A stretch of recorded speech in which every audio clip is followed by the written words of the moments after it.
narrative of beginnings. I'm in a class right now. It's actually it's a Russian fairy tale class, actually.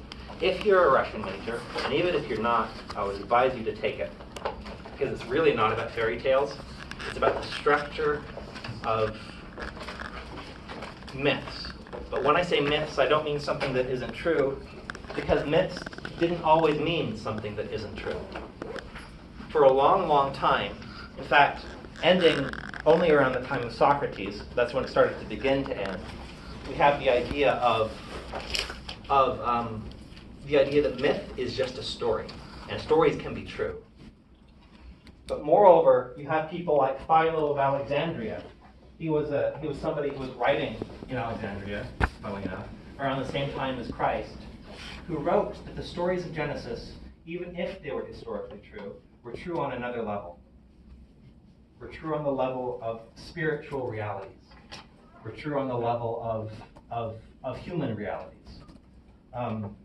Did anybody go to the temple? Anybody go to the temple? I didn't, so I'm not blaming you. I would have, but I just slept in. But the fun thing about the temple, and I point this out to people, is that there are elements of the temple that make it clear, at least to me, that it is not only allegory, but thinly veiled allegory. Well, let's think about it this way. It's nothing you're not supposed to talk about, since I'm very clear on what you're not supposed to talk about from the temple. And I'm sure not all of you have been, because some of you are freshmen, and like that timeline makes sense statistically. But the interesting thing is that they talk about money in the temple ceremony, and in the context of Adam and Eve. And it's interesting because it's like, who was minting these coins? Where would they have spent said money? Where would they have? Where would they have gotten the money? It's like it's a question, and then you think it's like, oh wait, what's going on? This is a part of this narrative where it's very clear that Adam and Eve are symbolic types of you. They are you. And that's the thing, is that the Garden of Eden, the story, the word Adam in the original Hebrew means man. It means man. It means a human being, specifically. It's genderless. And the word Eve means life, something related to life. And it's interesting because it's not clear that Joseph Smith didn't understand the same thing. There's a passage in the book of Moses where it talks about Adam, who is many, which is interesting. And then if you go to the temple, I won't go into specifics, but you get the impression that this is a way of talking about you. You are supposed to take on the role of Adam or Eve. You are supposed to become them in a certain sense. And this is actually a very common tradition in lots and lots of religious traditions. In something called the Eleusinian Mysteries. And it's lots of other places too. And there are no markers. Oh my gosh. Did they disappear behind the curtain? No. They're just erasers. Oh no. It's like the Book of Mormon, like you lay your sword down and the next day you can't find it. It's the second coming, guys. Okay. Let's see. But it's called the Eleusinian Mysteries, okay? And basically what it is, it's an ancient Greek endowment.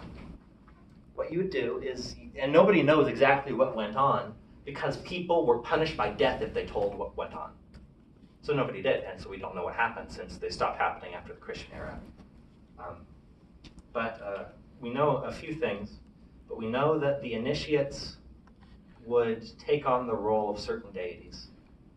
And I don't know if this is the Eleusinian Mysteries or not, I need to look into this more, but there were certain mystery initiations where the initiate would become Dionysus. They would become Persephone. They would become Orpheus. And these were initiations into a deeper understanding of the myths that were being portrayed. And people like Plato and Pythagoras said that the Eleusinian Mysteries are the reason we are great as Greeks. And the Greeks were so great. Let's be honest. They started our culture. Our culture comes from the Greco-Roman tradition and the Judeo-Christian tradition. Half of that came from the Eleusinic mysteries. Half of that came from this religious tradition. And so we know it's serious business. Something that seriously affected people. You could only take it once in your life, and it changed people. I will say that I have a professor who, when she got endowed, she was really weirded out. And if you haven't been endowed and you're going to be endowed, there's a good chance you're going to be weirded out. I actually wasn't. I was only endowed last June. Didn't serve a mission because of mental health issues. But the thing is that it changed. If you approach it in the right way, it changes you. This professor, when she got endowed, she was weirded out, but when she was driving home in the car with her family, she said, I had experienced an ontological shift. Ontological means having not to do with the things, having not to do with matter or material, but being. Her being shifted, and my being shifted too. I remember it like it's a scar, in a certain sense, referencing our discussion on Wednesday. But all this to say that for something to be ahistorical does not mean that it's not true. No, the most real things are the things that aren't in history. Because, speaking historically, you were born like 20 years ago, maybe, and you'll stop existing in 60. History is a sham. Let's put it that way. History is a huge sham. Because if you look at the Book of Mormon, for instance, and I actually do think that the Book of Mormon is historical, probably in some sense. The Book of Mormon, to ask and to place your faith on whether or not the Book of Mormon is historical or unhistorical, is to completely miss the point. This is something a Mormon philosopher named Joe Spencer says. He says that the point is not whether or not the Book of Mormon happened or didn't happen, whether it's historical or unhistorical. The Book of Mormon and the genius of the Book of Mormon, and part of what makes it so profoundly life-changing, true, and correct, is the fact that it questions your history. You read the Book of Mormon. Well, let's take like something like Alma 36, for instance, which is where Alma the Younger, he experiences a shift. He encounters a divine angelic being who tells him, you can destroy yourself, and that's just fine, but don't destroy the church along with it. And it causes him to have an existential crisis. And basically, he is to the point where he would rather stop existing than continue. He would rather be annihilated, both soul and body. But the cool thing is that at that moment, or right after that moment, he catches hold onto Scripture, an account of what his father said, specifically of Lehi's vision, I think, earlier in the Book of Mormon. And it's cool because this is one of the only accounts where you have one Book of Mormon prophet reading another and being affected by it.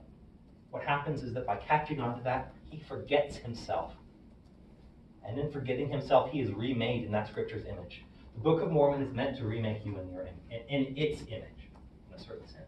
In the image of him who is at the heart of it, who organizes it, just like your soul organizes the muscles on your face. When you read the Book of Mormon, you are remade, either for good or for ill. Because when you read, you can't come away from reading the Book of Mormon unchanged. That is not possible. It demands too much of its reader. You either have to accept it or reject it. And that's its genius. Because in so doing, it remakes the world in its image. Because when you read the Book of Mormon, when you read and you accept its image, you become a type of the people in it who accepted it. But when you reject it, you act just like the people in the Book of Mormon who rejected it. And so you have people like on r/ex-Mormon who are basically quoting the Book of Mormon, only they're quoting Korihor, or they're quoting Nehor, basically. Yeah. And it's like, this is the genius of the Book of Mormon because it changes not just you, but it changes history. And it's my opinion that the Book of Mormon, what it will end up doing, if its project works, is it will remake the world in its own image, and it will make itself true. Not just in the past, but in the future. But that's the Book of Mormon. And I say that to say that there is a function of sacred texts that is not just describing something that happened, but changing the future, affecting you. And not only not only affecting you, but affecting you in specific ways. So, when I say that, I also want to say that the Book of Mormon, that what we're trying to do here, even if all of these aren't sacred texts, in fact, most of them aren't, I want you to read them in the same way, in a certain sense. I want you to learn to read these texts on the level of what constitutes the text, on the level of what, how do I say this? On the level of, I want you to interpret the texts not just in as many different ways as possible. I do want you to do that, and we're going to practice that today, actually. We're going to practice reading this text in a lot of different ways, and this PowerPoint is lots of different ways of reading Genesis 1 through 11. I want you to get good at that.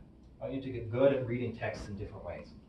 To get good at seeing different ways you can explain the text, because the reality of the text, if there is one, and I do believe there is a reality of most texts, is not something you can say, it's only something you can walk around.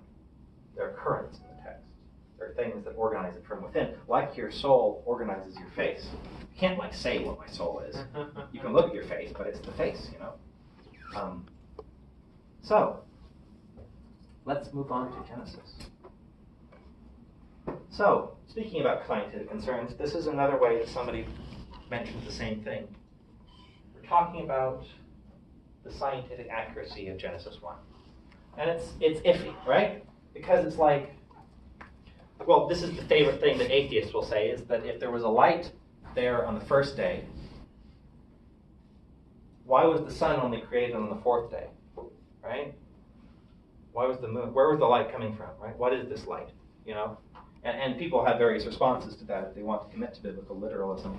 But actually, I don't think that the ancient people who narrated this text, who wrote this text, first of all, I don't think they had the same model of the world that we did. They did not. In fact, what they thought is that the world was a giant snow globe. The world, and he actually says that maybe in the next chapter. In the next, I'll go to the next slide. In the next slide, the world was a giant snow globe. They believed that Jerusalem was at the center, and they believed that the sky was a big spherical sheet of hammered tin, and that if there were holes in it where the starlight came in, right? But then there were also, if there were holes in it, rain would come out, and then, and that's where, because there was water on top of it, and that's what it says in Genesis 1, is that, there's the firmament, and there's waters above the firmament because it's blue, right? And if you open it, water comes out, It's like, it makes logical sense to them, right? But there's something that Adam Miller, he says this, and he's right, he's absolutely right, but there's something he doesn't say, which is the fact that insofar as we have a model of the world that isn't factually correct, it will tell us more about us than about the world. So what is going on in Genesis 1? One thing that I really like to think about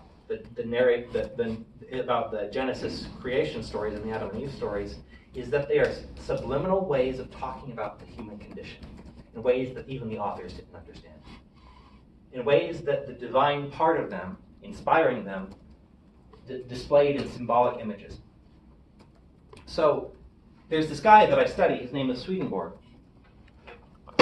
He says that, and this is someone summarizing him, he describes how the Genesis 1, the first chapter of Genesis describes, and you don't have to take notes on any of this, by the way. If you want to, that's fine, but I'm really just trying to plant seeds. And we're going to get to ideas of your own pretty soon.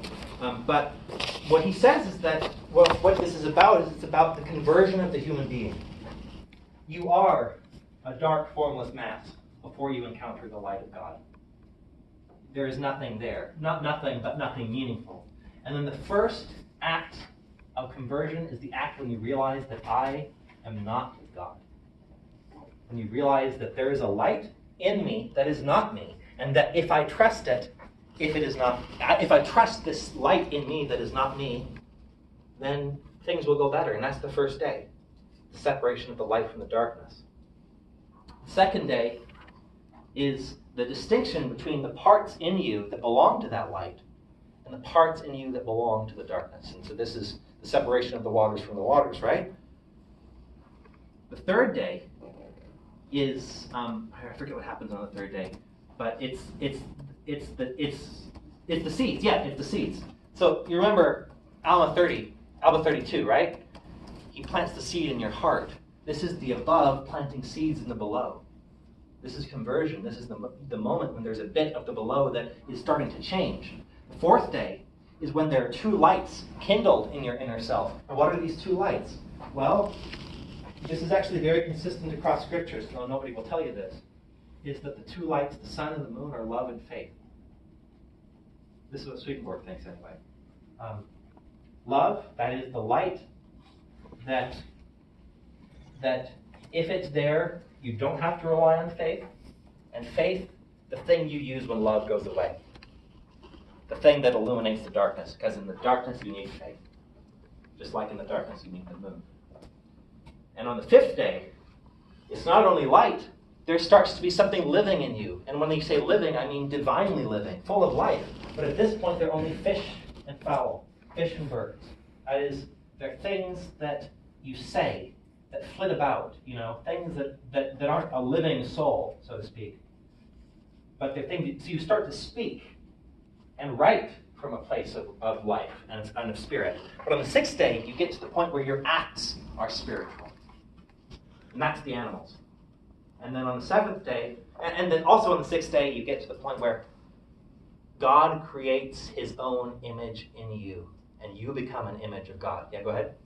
So I hope this isn't too off topic, but you talked about like the sun and the moon being like faith and love. Mm-hmm. Is there any, I don't know, maybe this is just like, I don't know, Mm-hmm. but is there any like analog between like the stars and like hope? Because then there would be Maybe, I'm not sure. I faith, think hope, what and he would say is that charity, and stars then are knowledges of faith and love. He has a kind of a dual model, like faith and love. It's actually really fascinating. He says that love is the celestial principle, and faith is the spiritual principle, or the terrestrial principle. And that faith, like the moon, is an intellectual thing, and love, like the sun, is a volitional will thing. Hope, he doesn't really talk much about hope. I think it's implicit in both. He doesn't like Paul. It's weird. Paul is awesome, and I think he likes Paul more than he realizes he does. But it's interesting because this is something that's really affected me. Is this idea that that these scriptures aren't just talking about the world, aren't just talking about something that doesn't matter to me, but is talking about my life. Is talking about the things that matter to me on an existential spiritual level. I'll get back to that really briefly. This is a fascinating thing. So Genesis 2 and 3 is talking about Adam and Eve, right? Yeah. And what Swedenborg says, which is fascinating, and I'll get to other people in a minute, I'm skipping around, is that Adam and Eve depicts the state of the earliest people. Or basically, they are the people for which, how do I explain this? When you read a text, do you see the typeface? what? The typeface, the letters, the individual letters. No. Or when you're listening to me, do you hear the sounds that I'm making with my mouth? Yes. Kind of, not really though. That's what we'll do. You hear them, but you don't. You're hearing my meaning. And if you're listening more deeply, you're hearing the ideas behind my meaning. Swedenborg has the audacious claim that I think is true, that people in the most ancient, and that were the most ancient of all, saw the world in the same way. They didn't see the world even though they did. They only saw the meaning of the world, and the meaning of the world is the spiritual world. And more broadly, the meaning of the spiritual world is God. The meaning of this physical and spiritual world is God. God and the spiritual world itself appeared in the physical world like you appear in your face. Like you appear in your own countenance, in your voice, and your meaning appears in your voice. And what Swedenborg says is that the story of the Garden of Eden depicts how we fell out of that state. story of the Garden of Eden depicts how we fell from a state of understanding implicitly what things meant, of being at home in the world, to a point where even though we were in both the physical and spiritual worlds, like we always are, those parts of us were separated from each other. And that, to me, is really valuable, because there's a professor on the third floor of this building, actually. He's an art history professor. And he is actually, he doesn't talk about this much, although he will if you ask him. Like, he's not ashamed of it, he just keeps quiet. He's an art history professor, and he's very white, but he was trained as a Mayan shaman. And he actually narrates how when he was getting trained as a Mayan shaman, because that's what he did, he was an anthropologist. He was like Indiana Jones. Basically, like, seriously, he wore the cap, he had a whip to chase away, feral dogs. That's what he used him for, by the way. But he says that this Mayan shamanic initiation, what it did is that they taught him to peel back the layers of his senses, to not only see the physical world, but to see the spiritual world that manifests in the physical world. And this doesn't mean that it's just something you're making up. No, this is the real deal. This is the reality. This is the heart, and we're just on the skin. And the thing is that I'm going to be really open. I've talked with at least 5 people who have had visions. Maybe 4. And, for instance, there was a girl at Westminster where I went as an undergrad. She was a diehard atheist until one night in her bed, she saw a light hovering above her bed. This could have been a hallucination, and in a sense, it probably was. But in another sense, it definitely changed her life, because she's not LDS, but she's still very spiritual. As far as I haven't checked up with the reason, but I think.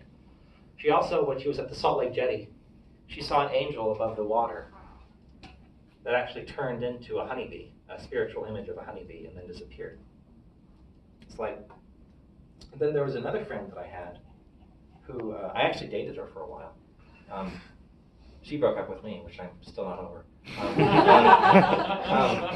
guess I don't know how she'd think if I were talking about her to a bunch of students who are probably older than her, or younger than her. She was like 19. No, you're younger than her. Let's establish that. Most of you are younger than her.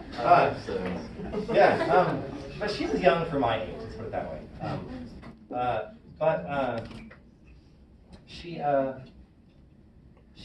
She saw, she could see spiritual beings, or she used to be able to.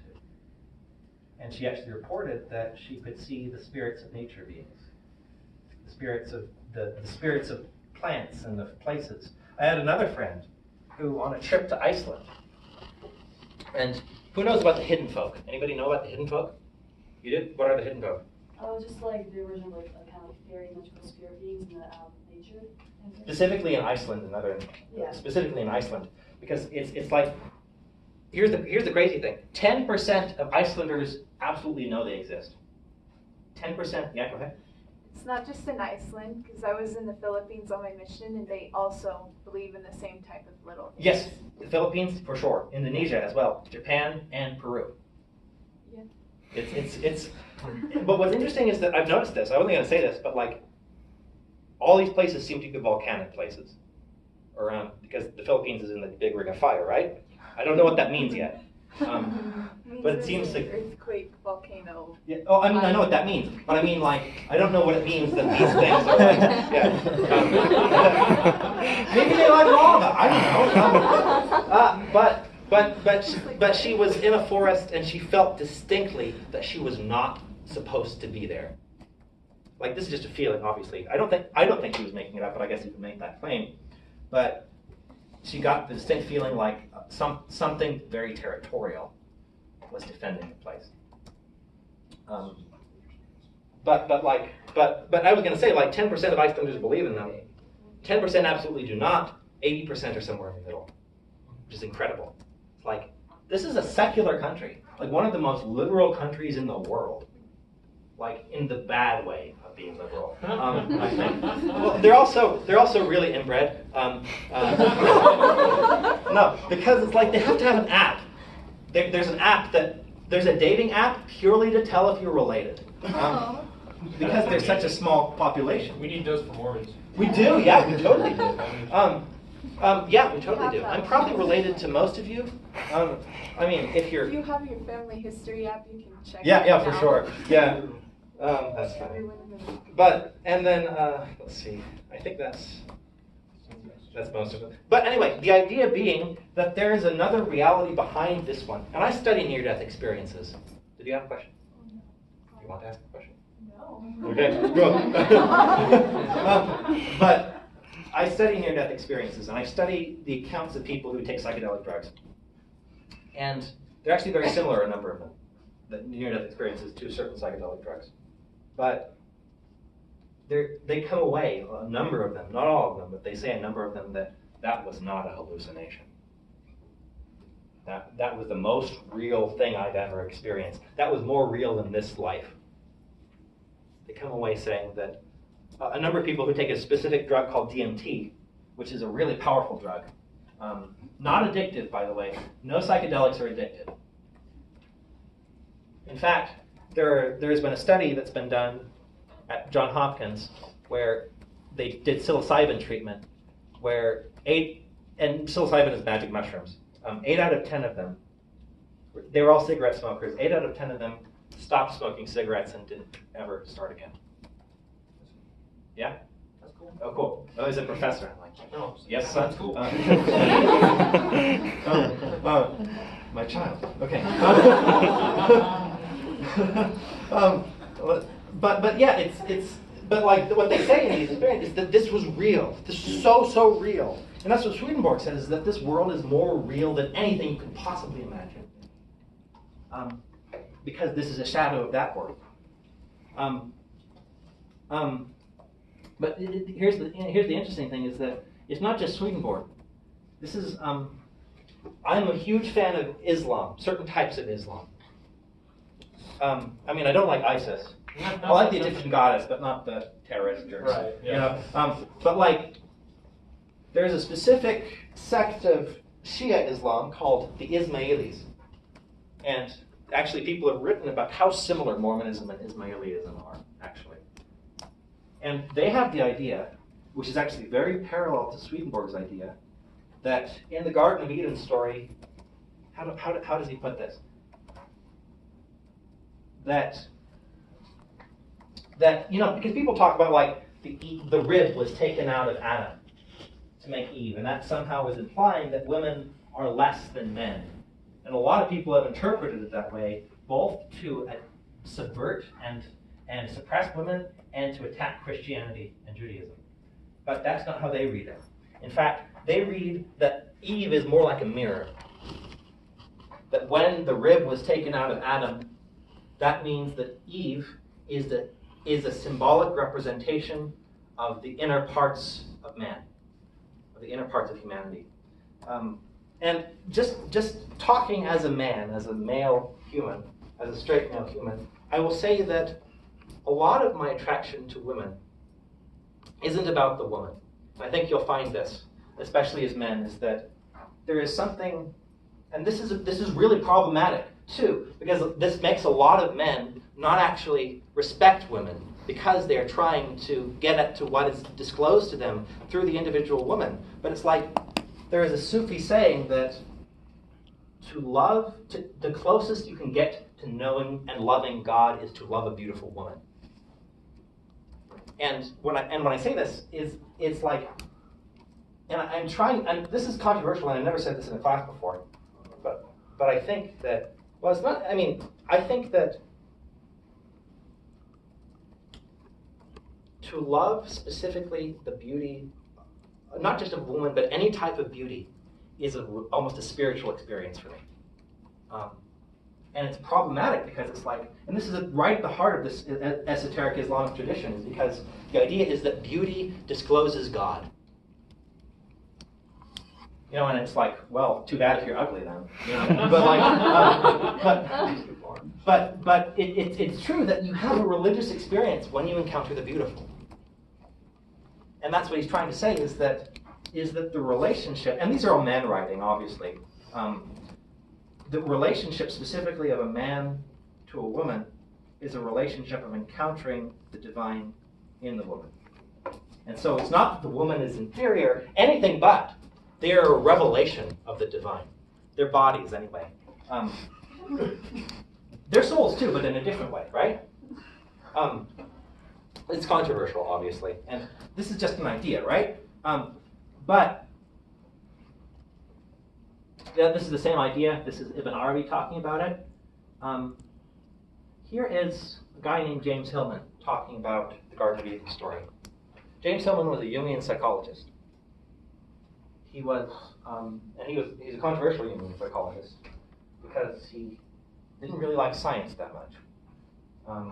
He thought that science, in a certain sense, was something that, just like literal interpretations of Scripture, took the world too literally, which I think is interesting. But this is his take on the Genesis 2 and 3 story. It's that the situation of primal trust is not viable for life. God and creation were not enough for Adam. Eve was required, which means that betrayal is required.